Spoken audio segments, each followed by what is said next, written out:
एक mango bite लिया और जैसे ही मुंह में डालने के दोस्त साइड में खड़ा है तो क्या बोलता है, हाँ अकेले अकेले बस, दोस्त को नहीं याद करेगा। आपको देखने में टॉयलेट जैसा लगेगा लेकिन ये टॉयलेट नहीं है, ये धड़ाम धड़ाम धड़ाम ये हथौड़ा लगा दीवार को तोड़। जैसे आप लोगों ने मोहब्बत में देखा होगा, हाँ ऐसा कुछ पत्ते उड़ते थे ना, तो ये दुपट्टे की तरह हवा में।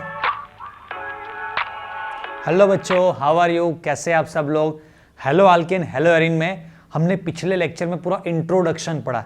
वैसे तो नाम इंट्रोडक्शन है लेकिन जो पूरा वीडियो बना वो 50 मिनट का पूरा वीडियो बना। मतलब कि कुछ कुछ बच्चे देखेंगे तो लगेगा अरे अच्छा इंट्रोडक्शन में इतना क्या पढ़ा दिया, लेकिन बच्चे लोग जिन्होंने ये वीडियो देखा है उनको पता चलेगा कि इंट्रोडक्शन में भी कितना इंपॉर्टेंट पार्ट है और उसमें से कैसे कैसे क्वेश्चन पूछे जाते हैं। एंड अभी आगे भी वीडियो में मैं आपको बताऊंगा आज कि जो इंट्रोडक्शन का वीडियो आप लोगों ने नहीं देखा है तो आपको आज के जो टॉपिक अभी हम पढ़ने वाले हैं या 2-3 दिन के बाद अभी जो नए नए सेशंस आते रहेंगे उसमें आप देखेंगे तो आपको पता चलेगा कि आपको प्राइमरी, सेकेंडरी, टर्सरी है या फिर कौन सा जेमिनल है, विजिनल है, एलाइलिक, ये सारे जो हैलाइड्स है उनके टाइप्स, उसको कैसे आइडेंटिफाई करना है, वो सारी चीज़ें पता नहीं होगी तो आगे के टॉपिक ऑब्वियसली जो टेक्स्ट बुक बनाने वाले ने भी दिया है तो कुछ सोच समझ के दिया होगा, राइट। तो चलिए अभी आज नए आगे पढ़ते।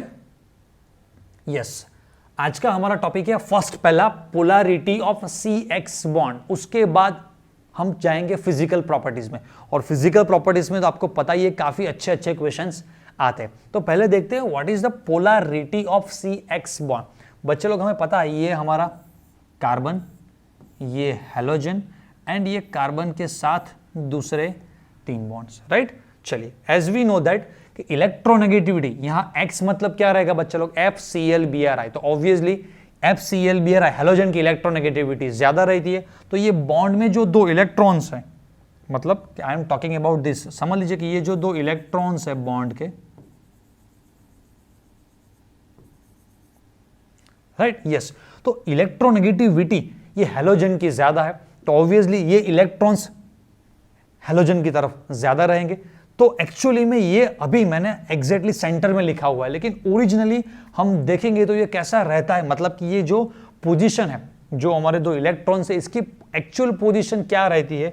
तो देखिए एक्चुअल पोजीशन इसकी कुछ इस तरह से रहेगी, ये हमारा कार्बन, ये हमारा हैलोजन और ये जो हमने इलेक्ट्रॉन्स ऊपर दिखाए ये क्लोरीन या फ्लोरीन, मतलब कि हमारा जो भी हैलोजन है उससे काफी क्लोज रहेंगे। तो चलिए ये इलेक्ट्रॉन को अपनी ओर पुल करते हैं, ये जो बॉन्ड्स बाकी रह गए थे ये बॉन्ड्स, ये हैलोजन इलेक्ट्रॉन्स को अपनी ओर खींच रहा है तो ऑब्वियसली उसके ऊपर बच्चा लोग चार्ज क्या रहेगा, ये बनेगा पार्शियल नेगेटिव, ये बनेगा पार्शियल पॉजिटिव। अगर मैं इसका इलेक्ट्रॉन क्लाउड ड्रॉ करना चाहता हूं, समझ इलेक्ट्रॉन क्लाउड कुछ इस तरह का रहेगा, this is the outer area of this side and yes this is the electron cloud. मतलब ये ड्राइंग से मैं आपको ये समझाना चाहता हूं कि ये जो कार्बन है, राइट, इसके अराउंड कार्बन का इलेक्ट्रॉन क्लाउड छोटा रहेगा क्योंकि ये इलेक्ट्रॉन डोनेट कर रहा है।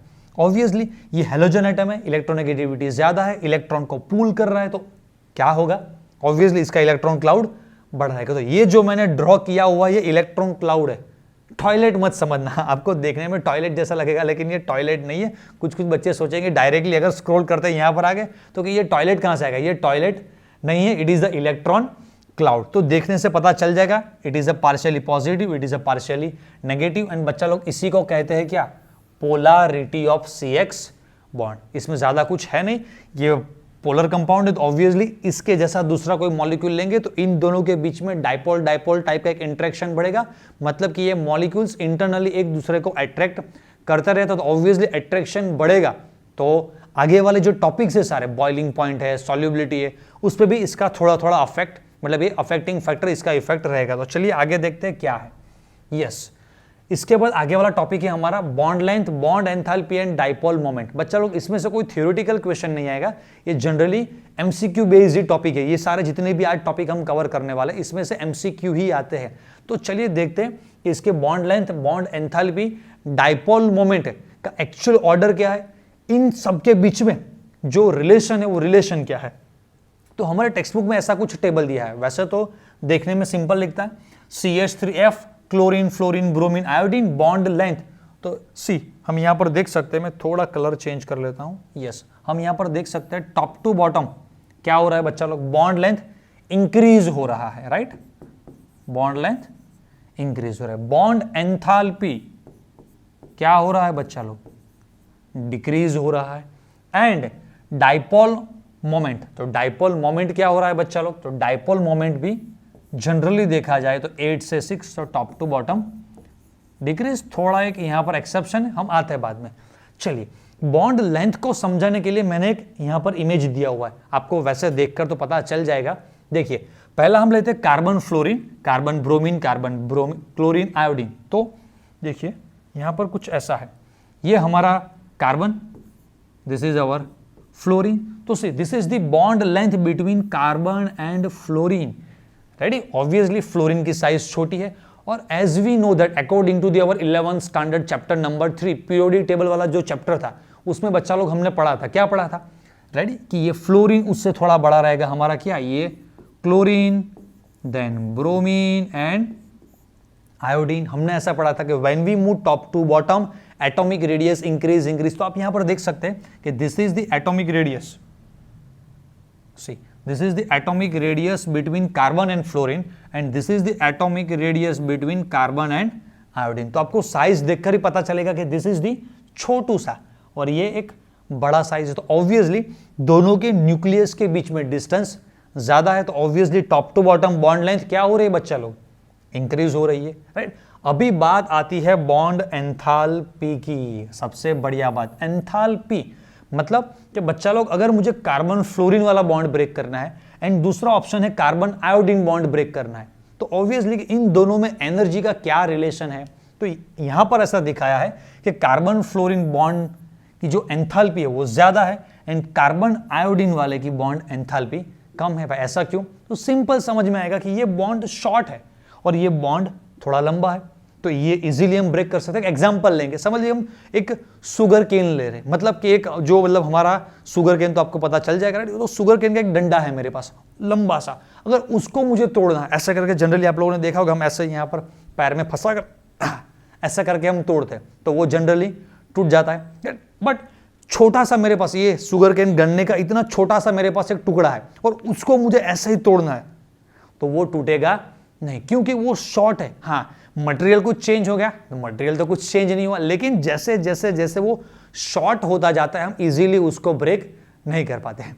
एक स्टोरी आपके साथ शेयर करना चाहूंगा। जब हम छोटे थे, इतने पैसे तो हमारे पास है नहीं क्योंकि हम भी गरीबी से उठ के ही यहाँ तक आए, तो जब हम छोटे थे तब वो एक मैंगो बाइट वाला एक चॉकलेट आता था येलो जैसे रैपर में, राइट। तो ये एक मैंगो बाइट लिया और जैसे ही मुंह में डालने के दोस्त साइड में खड़ा है तो क्या बोलता है, हाँ अकेले अकेले बस, दोस्त को नहीं याद करेगा। तो हमने चले एक चॉकलेट अभी इसको कैसे दे, अगर मुंह में लगाएंगे तो बोलेंगे झूठा हो गया। तो अब क्या करें, तो हम क्या करते थे, ऐसे शर्ट में टी शर्ट में कुछ लगाया और ऐसे अंदर से डालकर थोड़ा आधा पीस उसको देंगे, आधा पीस हम खाएंगे, हाथ लगा, और ये दोस्ती। तो ये दोस्ती हमारी ऐसी कुछ दोस्ती थी। आजकल के बच्चे तो बहुत पैसे वाले हो गए, मतलब फाइनेंशियली आपका फैमिली बहुत स्ट्रांग है, तो आप छोटी छोटी ये मैंगो बाइट नहीं खाते होंगे। जो बच्चे मैंगो बाइट खाई है या अभी भी खाते हैं तो कमेंट में लिखना कि हाँ हमने भी मैंगो बाइट खाई है और ऐसे हम भी टुकड़े करते थे इसके। तो चलिए टॉपिक पे वापस आते हैं। तो मैं आपको ये समझाना चाहता था कि ये जो कार्बन फ्लोरीन वाला है ना, छोटा सा जो हमारा मैंगो बाइट है ना, ऐसा चॉकलेट है, राइट। और ये जो है कार्बन आयोडीन वाला बॉन्ड, ये वो हमारा वो किटकैट की एड में दिखा था, हाँ, तो वो ऐसे बस ऐसे करेंगे तो टूट जाएगा। मतलब कि जैसे जैसे जैसे बॉन्ड लेंथ बढ़ रही, हम भी जनरली क्लास में आप लोगों ने देखा होगा, आपके टीचर कभी कभी ऐसा करते होंगे कि हाथ में बड़ा सा चौक है तो कोई इधर मतलब ऐसे बैठा है कोई प्यार में किसी की सोच में ऐसे, तो ये चौक उठाए और ऐसा करके मारते, तो सर इजीली चौक को तोड़ पाते, ऐसे टक करके ये मारा, लेकिन छोटा सा पीस अभी हाथ में बचा है, तो अगर उसको हम तोड़ने जाएंगे तो इतना छोटा सा पीस नहीं टूटेगा। तो बच्चा लोग ये जो मैंने आपको एग्जांपल्स दिए, बस एग्जांपल से ही आपके ये क्वेश्चन सॉल्व हो गए कि ये बॉन्ड काफी छोटा है कार्बन फ्लोरीन वाला, तो उसको ब्रेक करने के लिए एनर्जी भी ज्यादा लगेगी। तो यहां पर रिलेशन क्या बन रहा है बच्चा लोग, तो यहां पर रिलेशन ये बन रहा है बॉन्ड एंथैल्पी, हम देखेंगे तो bond enthalpy inversely proportional to bond length. ये आपको याद रखना है, जैसे जैसे बॉन्ड लेंथ बढ़ेगी तो ऑब्वियसली बॉन्ड एंथैल्पी घटेगी, मतलब कि आपको ये बॉन्ड ब्रेक करने के लिए इतनी ज्यादा एनर्जी नहीं देनी पड़ेगी, राइट। तो अच्छा है, आपको समझ में आ गया। अभी बात रही डाइपोल मोमेंट की बच्चा लोग। तो डाइपोल मोमेंट क्या है? सिंपली ये जो हमें आगे हमने एक टॉपिक पढ़ा था, क्या, पोलैरिटी, तो उसमें क्लोरीन इलेक्ट्रॉन पैर पुल करता है। तो समझ लीजिए हम एग्जांपल ले रहे हैं कार्बन फ्लोरीन, एंड दूसरा मैं एग्जांपल ले रहा हूं कार्बन आयोडीन। तो ऑब्वियसली इलेक्ट्रोनेगेटिविटी ज्यादा किसकी है? फ्लोरीन की। मतलब कि ये बॉन्ड में जो इलेक्ट्रॉन्स रहेंगे तो फ्लोरीन की अट्रैक्टिंग टेंडेंसी ज्यादा है, यस, तो वो ज्यादा पुल करेगा। तो उसके ऊपर पार्शियल नेगेटिव चार्ज, कार्बन के ऊपर पार्शियल पॉजिटिव चार्ज। तो यहां पर भी आयोडीन पर पार्शियल नेगेटिव, कार्बन पर पार्शियल पॉजिटिव। तो ये भी पार्शियल नेगेटिव, ये भी पार्शियल नेगेटिव, बट दोनों की जो स्ट्रेंथ रहती है, मतलब कि उसके ऊपर जो इलेक्ट्रॉन चार्ज रहता है वो डिफरेंट रहेगा। ये फ्लोरीन की अट्रैक्टिंग टेंडेंसी क्या है? ज्यादा है। तो ऑब्वियसली जितनी अट्रैक्टिंग टेंडेंसी ज्यादा रहेगी, इलेक्ट्रॉन उतने ही उसकी ओर खींचे चले जाएंगे। मैं चलूं तेरी ओर, ऐसा आप लोगों ने गाने में बहुत बार सुना होगा। तो ये क्लोरीन की अट्रैक्टिंग टेंडेंसी ज्यादा है, तो ऑब्वियसली वो इलेक्ट्रॉन्स को ज्यादा पुल कर पाएंगे। तो ऑब्वियसली उसके ऊपर ये जो नेगेटिव चार्ज है, एंड आयोडीन के ऊपर भी ये नेगेटिव चार्ज है, लेकिन दोनों सेम नहीं रहेंगे। एग्जाम्पल से समझाता हूं, समझ लीजिए मेरा एक फैमिली है, मेरे वाइफ है, मेरी एक छोटी सी गुड़िया है, मेरे मदर फादर है, तो उनके साइड मेरा कुछ अट्रैक्शन फीलिंग्स, एक मेरे आप स्टूडेंट्स भी बच्चे हैं, उनके साइड भी मेरे कुछ अट्रैक्शंस, कुछ फीलिंग्स है मेरी, राइट। एंड मेरे समझ लीजिए कोई रिश्तेदार है, कोई नेबर है मेरे, या कुछ पहचान वाले कुछ लोग हैं, उनके साइड भी मेरा अट्रैक्शन, लव, फीलिंग वाला कुछ एक इमोशंस रहता है। लेकिन ये सारे जो मेरे इमोशंस है वो सभी एक जैसा रहेंगे? नहीं, ये सारे इमोशंस है, सबकी और मुझे प्यार की एक फीलिंग्स है, लेकिन वो फीलिंग्स अलग अलग रहती है, राइट। अगर किसी की आपकी गर्लफ्रेंड हुई तो वो फीलिंग तो कुछ सबसे ज्यादा ही रहती है इस एज में। तो ये सारी फीलिंग्स है, तो ये फीलिंग्स मतलब कि negative charge, attracting power, tendency, तो सभी में नेगेटिव नेगेटिव, सबको प्यार करते हैं, लेकिन वो प्यार की अमाउंट सेम नहीं रहती, डिफरेंट रहती है, राइट। तो चलिए, ये आई होप कि आपको पूरा समझ में आ गया। और इसमें से ये जो पार्ट है bond length inversely proportional to, sorry bond energy, और we can set bond enthalpy inversely proportional to bond length. इसको रिवर्स में भी हम बोल सकते हैं, बॉन्ड लेंथ बॉन्ड एनर्जी के साथ इनवर्सली प्रोपोर्शनल है। अभी कभी कभी बॉन्ड एनर्जी की जगह पर स्टेबिलिटी भी वर्ड यूज करते हैं, तो हम स्टेबिलिटी भी यहां पर लिख सकते हैं, राइट। बॉन्ड एनर्जी बोल लीजिए या स्टेबिलिटी बोल लीजिए, stability also inversely proportional to bond length. ये carbon fluorine bond length short है, तो ऑब्वियसली ये जो हमारा मॉलिक्यूल बन रहा है उसकी स्टेबिलिटी ज्यादा है, जल्दी ये बॉन्ड ब्रेक नहीं होगा, और ये बॉन्ड लेंथ ज्यादा है, जल्दी ब्रेक होगा, जब स्टेबिलिटी लो रहेगी। आई होप कि आपको ये अच्छी तरह से समझ में आ गया होगा, राइट। चलिए, तो स्क्रीनशॉट लेना तो स्क्रीनशॉट ले लीजिए, बाकी तो आपको ये सारे नोट्स यहाँ पर डिस्क्रिप्शन में बच्चा लोग मैंने टेलीग्राम की एक लिंक दी हुई है, तो आपको सिंपली क्या करना है, आपके मोबाइल में टेलीग्राम डाउनलोड कर देना है, एंड उस टेलीग्राम पर आपको एक ग्रुप मिलेगा, क्रिएटिव केमिस्ट्री स्टैंडर्ड 12th, तो उस ग्रुप में आपको ऐड हो जाना है। तो जितने भी ये सारे नोट्स है, या जितने भी मेरे कुछ वीडियोस आने वाले हैं, या मैं कुछ भी आपको देना चाहता हूं, तो वो सारी चीजें इजीली आपको वहीं एक ही ग्रुप में से मिल जाए। वो हर बार आपको सभी वीडियो के डिस्क्रिप्शन में जाना पड़ता है, डिस्क्रिप्शन में जाकर लिंक पर क्लिक करना है, फिर उसको गूगल ड्राइव में वो डायरेक्ट करते हैं, फिर गूगल ड्राइव से डाउनलोड करना है, तो वो लंबा प्रोसेस हो जाएगा, एंड हर बार आपको फिर ढूंढना पड़ता है। वो तो सिंपली आपके फोन में टेलीग्राम में आपको मिल जाता है, राइट। तो आप टेलीग्राम के नीचे जो लिंक दी है वहां पे क्लिक करके हमारे इस ग्रुप में ज्वाइंट हो सकते हैं। तो इस तरह के अच्छे अच्छे बहुत सारे अपडेट्स जो मैं फ्यूचर में लाने वाला हूं, वो भी आपको डायरेक्टली सबसे पहले मिलते होंगे। ओके, तो चलिए आगे बढ़ते हैं।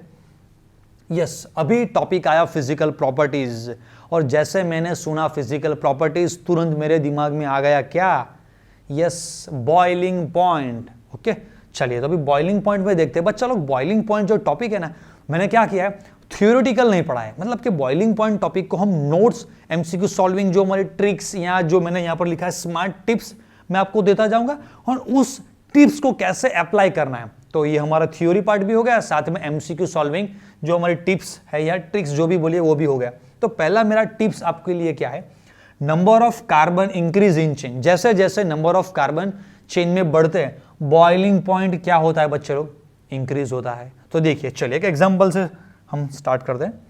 समझ लीजिए मैंने सिंपली लिया CH3Cl, देन मैं ले रहा हूं CH3CH2Cl, उसके बाद में ले रहा हूं CH3CH2Cl, तो नेम तो आपको सबको पता चल जाएगा, क्लोरोप्रोपेन है, ये इथेन है एंड क्लोरोमीथेन, राइट। तो नंबर ऑफ कार्बन चेन में बढ़ रहा है, यस, ओके। लॉजिक्स तो इसके बहुत सारे हैं, पहले लॉजिकली थोड़ा समझेंगे। समझ लीजिए कि ये जो मॉलिक्यूल है, तो this is the size of molecule, here this is the size of molecule and here this is the size of molecule, right. अगर समझ लीजिए मैं ऐसा ही एक दूसरा एक मॉलिक्यूल यहां पर ले रहा हूं, तो देखिए अगर मैंने ऐसा एक मॉलिक्यूल ले लिया इसी साइज का, यही मॉलिक्यूल, राइट, तो इन दोनों के बीच में बच्चा लोग कॉन्टेक्ट सरफेस एरिया अगर हम देखते हैं तो this is the contact surface area, आपको दिखाई दे रहा होगा, राइट। तो this is the contact surface area. और इसी तरह का मैं अगर एक मॉलिक्यूल यहां पर ले रहा हूं, तो this is the contact surface area between this two molecule. तो कॉन्टेक्ट सरफेस एरिया यहां पर ज्यादा है, आपको मिल रहा है, या फिर कॉन्टेक्ट सरफेस एरिया यहां पर ज्यादा है? ऑब्वियसली कॉन्टेक्ट सरफेस एरिया इस केस में ज्यादा है। तो बॉइलिंग पॉइंट का एक बार ये कंसेप्ट समझ लीजिए, फिर चैप्टर नंबर 10, 11, 12, 13 सभी में एक ही टाइप का बॉइलिंग पॉइंट का ऑलवेज कंसेप्ट रहता है। सिर्फ सिंपली यहां पर क्लोरीन की जगह पर अल्कोहल है तो OH लग गया, एल्डिहाइड ग्रुप है तो CHO लग गया, कार्बोक्सिलिक है तो COOH लग जाएगा। मतलब कि कंसेप्ट तो यही रहेगा हमारा, क्या कि नंबर ऑफ कार्बन चेन में बढ़ रहे हैं, तो ये मैंने डायरेक्ट कंक्लूजन लिखा है बॉइलिंग पॉइंट इंक्रीज। बीच में क्या वर्ड्स आते हैं, तो जैसे जैसे नंबर ऑफ कार्बन बढ़ते हैं चेन का लेंथ बढ़ता है, तो यस बढ़ता है, ओके। तो ये जो मॉलिक्यूल है उसका उसके दूसरे मॉलिक्यूल के साथ जो इंट्रा मॉलिक्यूलर अट्रैक्शन, मैंने वर्ड यूज किया इंट्रा, TRA, इंट्रा मॉलिक्यूलर जो इंट्रैक्शन है, मतलब कि कॉन्टेक्ट सरफेस एरिया बढ़ता है। एंड वैन डर वाल्स ने बताया कि जैसे जैसे कॉन्टेक्ट सरफेस एरिया बढ़ता है तो ऑब्वियसली बॉइलिंग पॉइंट क्या होता है, बढ़ता है। तो आपको ये याद रखना है, number of carbon increase in chain, boiling point increases, right बच्चा लोग। चलिए ये सभी दूसरी टिप्स। अगर हमारे पास आइसोमर्स है तो बच्चा लोग आइसोमर्स का क्या मतलब होता है, number of carbon, hydrogen, chlorine है तो क्लोरीन, ब्रोमीन, मतलब कि मॉलिक्यूलर फॉर्मूला सेम रहती है, सिर्फ 3 डायमेंशन स्पेस में उनकी अरेंजमेंट कुछ डिफरेंट रहती है। तो अगर ऐसा कुछ है तो ऑर्डर ये रहेगा 1 डिग्री, 2 डिग्री, 3 डिग्री। ये बड़ा इंटरेस्टिंग पार्ट है। अल्कोहल में यही ट्रेंड आएगा, कार्बोक्सिलिक, एल्डिहाइड, कीटोन या कुछ भी ले लिए, ट्रेंड हमारा यही रहेगा 1 डिग्री, 2 डिग्री, 3 डिग्री, राइट। क्यों? क्योंकि एज द ब्रांचिंग इंक्रीजेस, जैसे जैसे साइड चेन्स ब्रांचिंग बढ़ती है तो कॉन्टेक्ट सरफेस एरिया क्या होता है बच्चा लोग, डिक्रीज होता है। ऐसा डायरेक्टली समझ में नहीं आएगा, कुछ एग्जांपल्स देखेंगे तो समझ में आएगा। ये हमारा 1 डिग्री का एग्जांपल है, देखकर कुछ याद आता है? यस सर, हमने पिछले ही वीडियो में ही आपका जो इंट्रोडक्शन वाला जो वीडियो था क्लासिफिकेशन वाला, उस वीडियो में हमने ये पढ़ा था। ये हमारा है नॉर्मल ब्यूटाइल क्लोराइड, ये हमारा है सेकेंडरी, ये हमारा टर्सरी। तो मैंने आपको बताया था कि ये स्ट्रक्चर्स इस तरह से आपको नहीं देंगे, ये सेम बॉइलिंग पॉइंट वाले टॉपिक में भी वो लोग यही करते हैं। नॉर्मल ब्यूटाइल दे दिया, सेकेंडरी ब्यूटाइल दे दिया, आइसो ब्यूटाइल दे दिया, टर्सरी ब्यूटाइल दे दिया, अब फोड़ो क्वेश्चन को। तो ये सारे कॉमन नेम से हमको क्या करना है, पहले तो स्ट्रक्चर्स बनाने, उसके बाद हमें पता चलता है कौन सा प्राइमरी है, सेकेंडरी, टर्सरी है, उसके बाद हमको अरेंज करना है। तो कंसेप्ट पढ़ रहे बॉइलिंग पॉइंट का, लेकिन अगर इंट्रोडक्शन नहीं देखा है तो यहां पर आप कंफ्यूज होते जाएंगे और शायद इसमें भी समझ जाएंगे, आपको लगेगा कि कुछ क्या इसमें कुछ इतना कुछ है नहीं। लेकिन जब एग्जाम में आप जाते हैं तो ये कॉमन नेमिंग आपको मिलेंगे एंड कॉमन नेमिंग से आपको फाइट करना है। तो वो फाइट मैंने पिछले वीडियो 1 में, मतलब लेक्चर 1 में आपको सिखा दिया है, तो ये तो देखकर आपको पता चल जाता है। लेकिन थोड़ा इसको डिटेल करते हैं कि कैसे आपको सॉल्व करना है, लॉजिक क्या है इसको सॉल्व करने का। देखिए मैं एक एग्जांपल से ले रहा हूं, ये जो आगे एग्जांपल थे सेम मैंने यहां पर रिपीट कर दिए। अभी देखिए कि इसका हम कॉन्टेक्ट सरफेस एरिया दिखाते हैं, मतलब कि ये मॉलिक्यूल समझ लीजिए कुछ ऐसा है, ओके। अब ये इसका कॉन्टेक्ट सरफेस, राइट। तो चलिए कॉन्टेक्ट सरफेस एरिया देखते हैं कि here this is the contact surface area between this 2 molecules, तो ज्यादा है, यस। उसके बाद ये कुछ मॉलिक्यूल ऐसा दिख रहा है, तो इन दोनों के बीच में भी आप कॉन्टेक्ट सरफेस एरिया देखिएगा कि क्या कॉन्टेक्ट सरफेस एरिया रहता है, राइट। देखकर पता चलेगा यहां पर थोड़ा सा कॉन्टेक्ट सरफेस एरिया हमको मिल रहा है। ये मॉलिक्यूल देखिए तो और पता चलेगा, ये तो कुछ जो हमारे डॉक्टर्स नीट वाले बच्चे हैं उसके जैसा कुछ सिंबल बन रहा है, राइट। मैंने थोड़ा रफ डायग्राम बनाया हुआ है। तो देखिए यहां पर जो कॉन्टेक्ट सरफेस एरिया बच्चा लोग थोड़ा ध्यान से समझिएगा कि ये कॉन्टेक्ट सरफेस एरिया देख लीजिए, अगर ये मॉलिक्यूल शायद थोड़ा उल्टा हुआ तो कुछ कॉन्टेक्ट सरफेस एरिया बढ़ेगा। यहां पर कॉन्टेक्ट सरफेस एरिया देखिए। चलिए, कॉन्टेक्ट सरफेस एरिया तो आपको देखना है, साथ में आपको ये देखना है कि ये जो दो मॉलिक्यूल्स, मतलब कि ये तो मैंने सिर्फ दो बताए, ऐसे 3, 4, 5, 10, 15, 1 लाख, 2 लाख, 1 मोल, इतने मॉलिक्यूल्स अगर मैंने लिए तो ये बीच बीच में देखिए आप एम्प्टी स्पेस आपको मिलेगा। यहां पर भी ये एम्प्टी स्पेस है, मतलब कि ये जो परफेक्टली क्लोज पैकिंग जितना है, इतना क्लोज पैकिंग हमें यहां पर नहीं मिल रहा है। मतलब कि पर वॉल्यूम हम देखेंगे तो मॉलिक्यूल की ये जो है डेंसिटी कम है। डेंसिटी मतलब कि ये मॉलिक्यूल्स क्लोज पैकिंग में नहीं हो रहे, मतलब कि कुछ वॉल्यूम मैंने ले लिया तो समझ लीजिए कि इसके 50 मॉलिक्यूल्स उसमें क्लोज पैकिंग में आ रहे हैं, तो इसके शायद 30-35 रहेंगे और इसके तो बहुत कम मॉलिक्यूल्स उस वॉल्यूम में आ पाएंगे, मतलब कि बीच में गैप ज्यादा रहता है। एक एग्जांपल से समझिए कि परफेक्टली समझ में आ जाएगा। देखिए, मैंने कुछ एक यहां पर एक इमेज लिया हुआ है, इसको नीचे कर देते हैं। हाँ, तो ये एक ब्रिक से कुछ कंस्ट्रक्शन किया हुआ है। आप देखेंगे तो ये जो बीच वाला पोर्शन है, यहां से मैं थोड़ा कलर चेंज कर लेता हूं, यस, ये पोर्शन में दिखा रहा हूं। तो आप देखिए इस पोर्शन में परफेक्टली यहां पर जो अरेंजमेंट है उस तरह का कुछ परफेक्ट क्लोज पैकिंग में अरेंजमेंट है। बट आप यहां पर ये साइड देखिए, ये पूरा पोर्शन देखिए, ये पूरा जो मैं सभी राउंड कर रहा हूं वो पोर्शंस में आप जो कंस्ट्रक्शन का स्टाइल है वो स्टाइल देखिए। अगर आपको इस दीवार को हथौड़े से तोड़ना है, ये धड़ांग धड़ांग धड़ांग ये हथौड़ा लगा है दीवार को तोड़, तो आप हथौड़ा कहां पहले मारेंगे? बीच में मारेंगे? नहीं, आपको भी पता चलता है कि ये जो कंस्ट्रक्शन है बीच बीच में यहां पर जो सारा गैप लगाए हुए, अगर मैं वहां से हथौड़ा मारूंगा धड़ाम करके पीछे गिर जाएगा, राइट।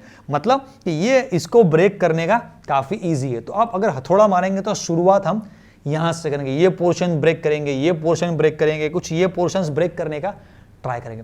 इसका कुछ अलग भी अरेंजमेंट, मतलब कि इससे भी थोड़ा ऐसा अरेंजमेंट करता हूं कि जिसमें बीच में गैप ज्यादा बढ़ रहा है। तो मेरी कहने की बात यह है कि अगर हम इस जो सेंटर में बीच में यहां पर मैं जो 1 लिख कर दिखा रहा हूं, शायद आपको कलर दिखे ना, देखिए मुझे पता नहीं है, ये कलर शायद दिख जाएगा आपको, यस, ये 1 एंड यहां पर मैं लिख रहा हूं 2। तो ये 2 टाइप के कुछ है, इसको समझ लीजिए कि ये 1 डिग्री वाला कुछ है, राइट। तो ये 1 डिग्री वाला कंस्ट्रक्शन है, तो इसकी ऑब्वियसली कॉन्टेक्ट सरफेस एरिया ज्यादा है, स्ट्रेंथ भी ज्यादा है, तो इसको तोड़ने में ये धड़ांग धड़ांग एनर्जी भी ज्यादा लगानी पड़ेगी, राइट। और इसको ब्रेक करने में एनर्जी इतनी कुछ ज्यादा लगानी नहीं पड़ेगी। इससे भी थोड़ा कंस्ट्रक्शन हम लोगों ने वीक किया तो वो तो ऐसे लात मारने के धड़ांग करके गिर जाएगा।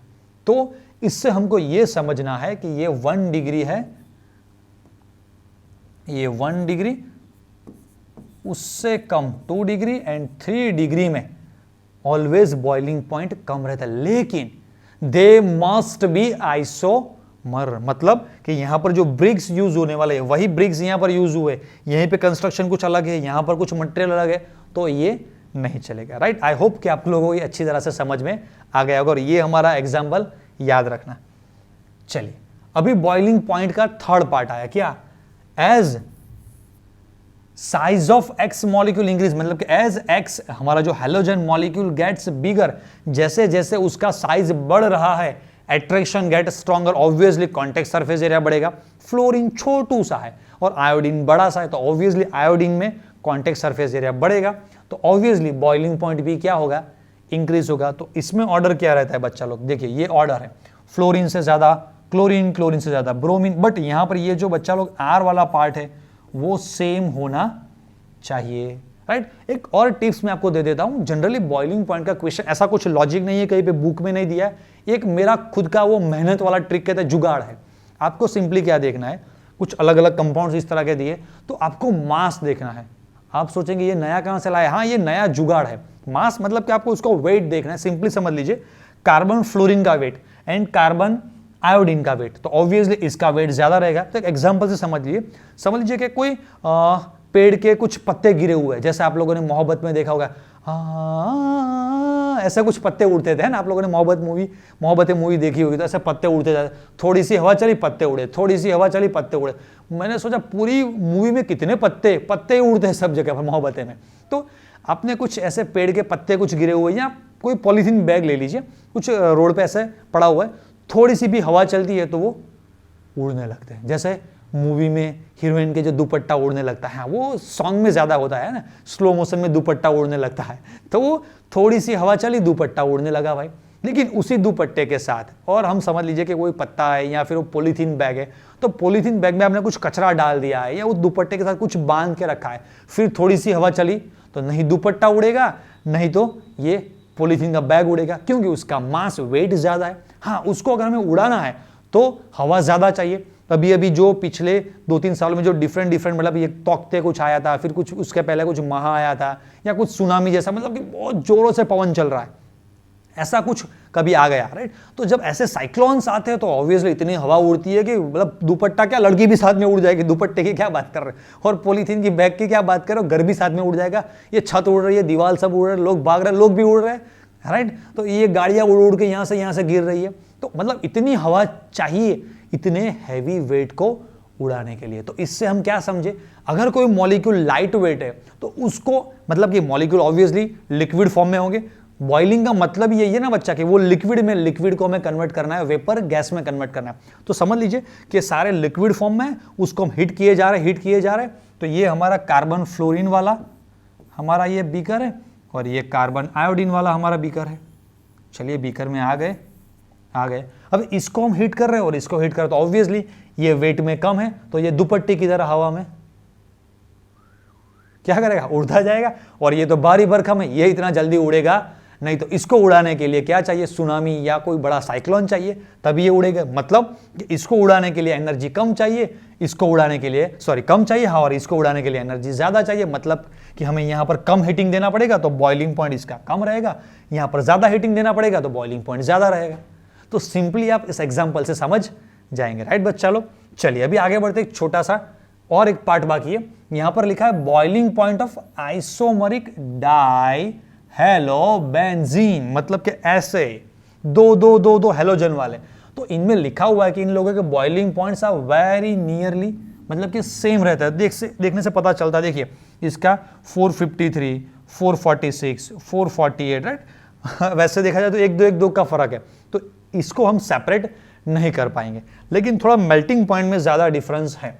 However, the para, main word यहां पर क्या है, पैरा आइसोमर्स है, higher melting point as compare to their ortho and meta. मतलब कि they are talking about this para, this is our ortho, this is meta and this is our para. भाई para का melting point सबसे ज्यादा को ये चल रहा है 256 की रेंज में, ये 249 की रेंज में, और ये 323, मतलब कि 50, 60, 70 कुछ बढ़ गया। तो ये क्यों भाई बढ़ रहे हैं, तो यहां पर लिखा है इज इज ड्यू टू, क्यों, सिमेट्री, वर्ड यहां पर समझिएगा, symmetry of para isomer that fit in the crystal lattice better as compare to ortho and meta. मतलब कि इसका बच्चे लोग जियोमेट्री सीधा साधा सिंपल सा बच्चा है, ये देखिए काफी शरीफ लग रहा है आपको, हाँ सीधा सिंपल सा, लेकिन ये देखो ये यहां से ऐसे, फिर इसका पेट निकला हुआ ऐसे है ना और देखो ये भी ऐसा कुछ, इसका थोबड़ा कुछ बड़ा है।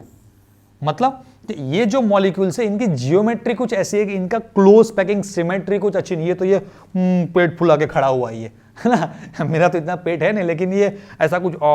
आप लोगों ने कई मूवी में देखा होगा, ऐसे स्कूल के या कॉलेज के जो प्रिंसिपल रहते जनरली ऐसा दिखाते, पैंट पहना हुआ है, यहाँ ये पट्टे वाला वो पैंट होता है, और ऐसे, और फिर वो टोपी पहनी होती है देवानंद जैसी, और ऐसे चश्मे से ऐसे देखता है ना।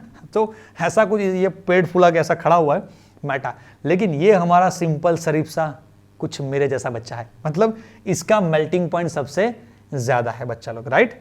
चलिए आगे बढ़ते हैं। अभी टॉपिक आया हमारा सॉल्युबिलिटी। तो सॉल्युबिलिटी से कुछ ज्यादा क्वेश्चंस नहीं है, तो इतना कुछ खास टॉपिक नहीं है।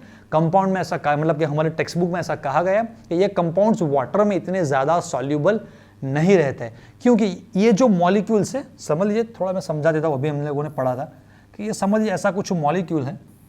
तो ये मॉलिक्यूल्स के इंटरनली समझिए, मैंने आपको बताया था कॉन्टेक्ट सरफेस जरा ज़्यादा रहता है, मतलब कि यहाँ पर जो अट्रैक्शन है उस अट्रैक्शन को ब्रेक करना है। फिर समझ लीजिए एक वाटर मॉलिक्यूल है, ये दूसरा वाटर मॉलिक्यूल है, तो water molecules internally they are connected by hydrogen bond. तो ये वाटर ये H2O ले लिया मैंने, ये दूसरा एक H2O मॉलिक्यूल है, तो इन दोनों के बीच में जो H बॉन्ड रहते हैं, तो H बॉन्ड्स को भी मुझे ब्रेक करना है। ये जो अट्रैक्शन है यहाँ पर, यस, इसको भी मुझे ब्रेक करना रहता है और उसके बाद इन दोनों को मुझे मिलाना है। तो जनरली साइंटिस्ट लोगों ने एक्सपेरिमेंटली देखा, तो ये सभी जो सारी एनर्जीज हम लगा रहे हैं, ड्यू टू दैट ये हमारा जो RX मॉलिक्यूल है इसकी वाटर में सॉल्युबिलिटी इतनी कुछ ज़्यादा रहती नहीं है, तो इतने ज़्यादा कुछ क्वेश्चंस भी नहीं पूछे जाते। आई होप के बच्चे लोग, आप लोगों ने ये पूरा सेशन एंजॉय किया होगा और ये जो बॉइलिंग पॉइंट्स के या एंथैल्पी के, बॉन्ड लेंथ के जो क्वेश्चंस है वो आप अच्छी तरह से सॉल्व कर पाए। ओके, तो आज के लिए इतना बहुत हो गया। टाटा बाय बाय, मिलते हैं नेक्स्ट टॉपिक के साथ।